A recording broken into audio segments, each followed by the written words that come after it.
Hi, I'm Jouvaughnie Byfield, Junior Spokesperson on National Security and Defense. As we enter the joyous holiday season, it is important to remember the significance of national security during this time. The PNP express gratitude to the brave men and women who serve in our security forces. Your unwavering dedication and sacrifice gives us hope that one day, with the right plan, we may finally be able to sleep with our windows and doors open. All I want for Christmas is to see a crime free Jamaica, one where we are free and safe to travel, to socialize, to do business, and to educate our children.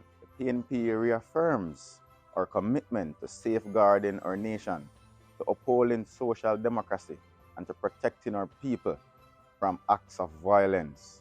May the holiday season bring you joy, peace, and a renewed sense of unity. Merry Christmas, Jamaica. The word is love.